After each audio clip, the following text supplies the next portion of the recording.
What if I told you one of humanity's oldest mysteries isn't hidden inside a pyramid, or buried beneath a lost city? It's hidden inside thousands of tiny holes carved into ordinary rock. That sounds impossible because these holes don't look important. Most people would walk right past them without giving them a second thought. But for decades, archaeologists have been haunted by a question that becomes more disturbing the longer you think about it. Why would people fighting starvation, predators, freezing winters, disease, and extinction willingly spend hundreds, sometimes thousands of hours striking the same piece of solid rock over and over again? They weren't building shelters. They weren't making weapons. They weren't searching for food. They were carving circles. Small, silent, mysterious circles that appear almost meaningless at first glance. Yet these same strange carvings have been discovered across Africa, India, Australia, Europe, and the Americas, separated by oceans, cultures, and tens of thousands of years, as if ancient people who never met somehow shared the exact same obsession. That raises a possibility that is as fascinating as it is unsettling. What if these weren't random carvings at all? What if they preserve one of the earliest moments when the human mind began thinking differently from every other animal on Earth? Because if that's true, this isn't really a mystery about ancient rocks. It's a mystery about us, about why we search for meaning,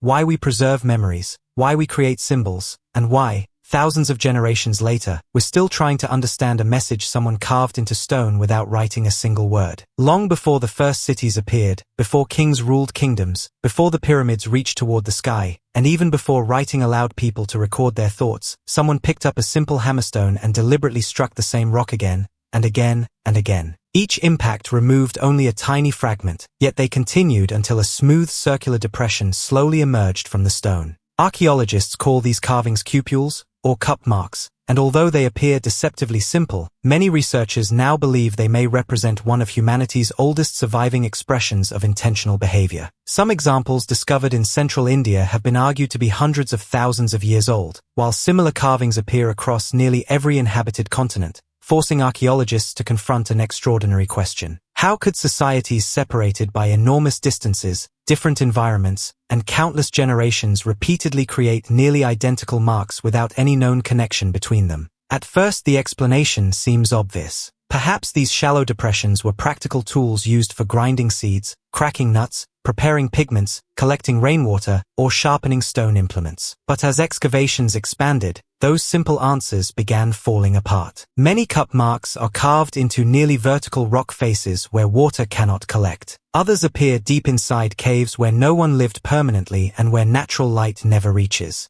Some are arranged in deliberate geometric patterns that offer no obvious practical advantage, while others exist completely alone on isolated boulders overlooking ancient landscapes. If survival demanded every ounce of energy, why would prehistoric people invest so much effort creating something with no clear survival benefit? That contradiction lies at the heart of this mystery. Experimental archaeologists have attempted to recreate these carvings using replica stone tools, and their results reveal something astonishing. Depending on the hardness of the rock, producing just one deep cupule can require hundreds or even thousands of carefully controlled strikes. Hours of exhausting physical labor may be needed to complete a single depression. In a world where every calorie mattered, every injury could become fatal, and every hour spent away from hunting or gathering increased the risk of starvation, this was an extraordinary investment. These were not accidental marks left behind during daily work. They were deliberate acts that demanded patience, planning, and purpose. But what purpose could possibly justify such an enormous cost? The deeper scientists investigated, the stranger the mystery became.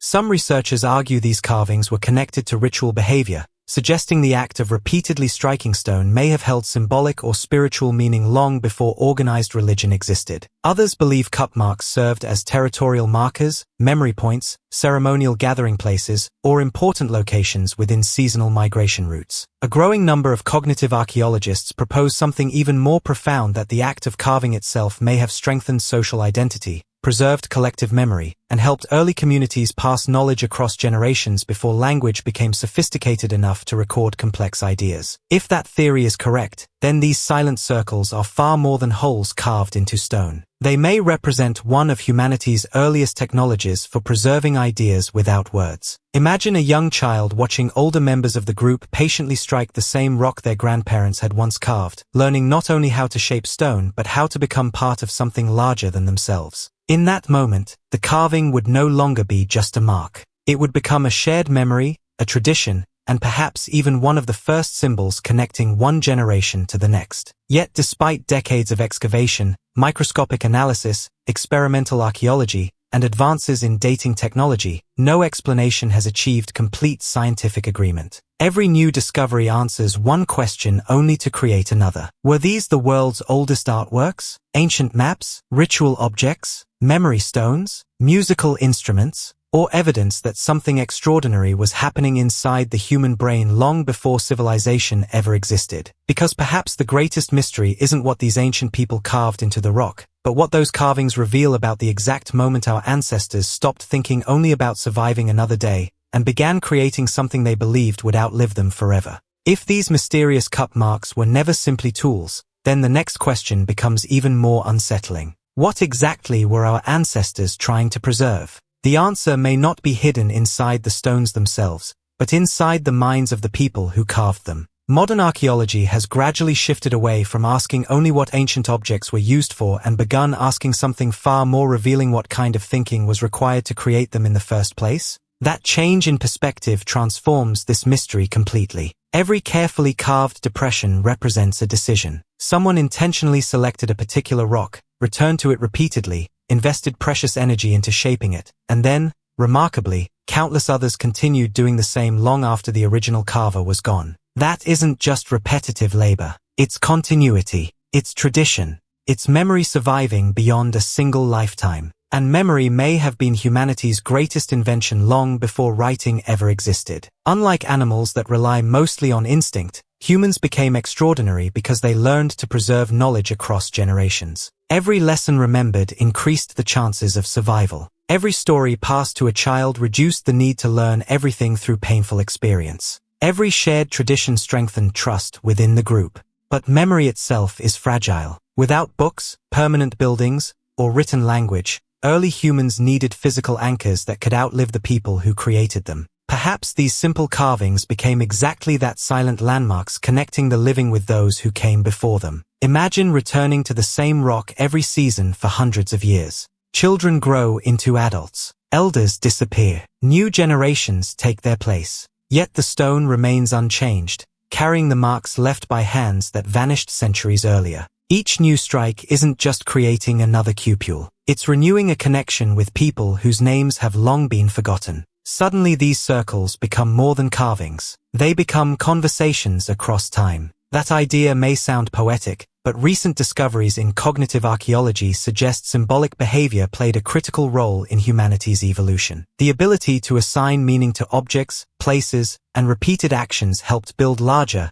more cooperative societies. A shared symbol creates shared identity. Shared identity creates trust. Trust allows strangers to cooperate, and cooperation became one of the greatest survival advantages our species ever developed. In that sense, the mystery of cup marks isn't just archaeological. It's deeply human. Across the world, researchers continue discovering new examples in places that challenge every existing explanation. Some overlook ancient migration corridors. Others face dramatic landscapes where sunrise or sunset illuminates them at particular times of the year. Some appear beside prehistoric rock art, while others exist completely alone with no obvious context at all. Instead of solving the mystery, every discovery expands it. The patterns suggest intention, yet the intentions remain invisible. The evidence is undeniable, but the meaning refuses to reveal itself. This is the frustrating beauty of archaeology. The past rarely gives complete answers. It offers fragments, clues, and possibilities, leaving us to assemble a story that can never be entirely complete. That uncertainty often disappoints people looking for absolute certainty, but in reality, it is what makes archaeology honest. Rather than inventing dramatic conclusions, scientists continue testing ideas, rejecting weak explanations, refining stronger ones, and accepting that some mysteries may never be solved completely. And perhaps that's exactly how it should be. Because the value of these ancient carvings may not lie in discovering a single universal answer. Their greatest importance may be the questions they continue forcing us to ask about ourselves. Why do humans create things that last longer than they do? Why do we leave names carved into trees, signatures on walls, photographs for future generations, monuments honoring forgotten people, and digital messages that may survive long after we're gone. Why do we feel an almost irresistible desire to be remembered? That instinct didn't begin with modern civilization. It may have begun with a single prehistoric individual lifting a stone hammer, striking solid rock, and deciding that one small mark should remain after they were gone. Thousands of years later, those silent circles are still waiting. Empires have risen and disappeared. Entire languages have been born and gone extinct. Religions have spread across continents. Technologies have transformed the world beyond recognition. Yet these simple depressions remain almost exactly as their creators left them, quietly surviving while everything else changed around them. Perhaps that endurance is their greatest message. Not a hidden code. Not proof of forgotten civilizations. Not evidence of impossible technologies. But a reminder that the first truly human act may not have been building a city or inventing writing. It may have been creating something with no immediate reward, believing that one day someone else would see it, wonder about it, and continue asking the same questions. And if that's true, then the greatest mystery of the cup marks isn't why they were carved. It's that after thousands of years, they succeeded. They reached us. They made us stop. They made us wonder. And in doing so, they accomplished exactly what every human creator has hoped for ever since: to be remembered.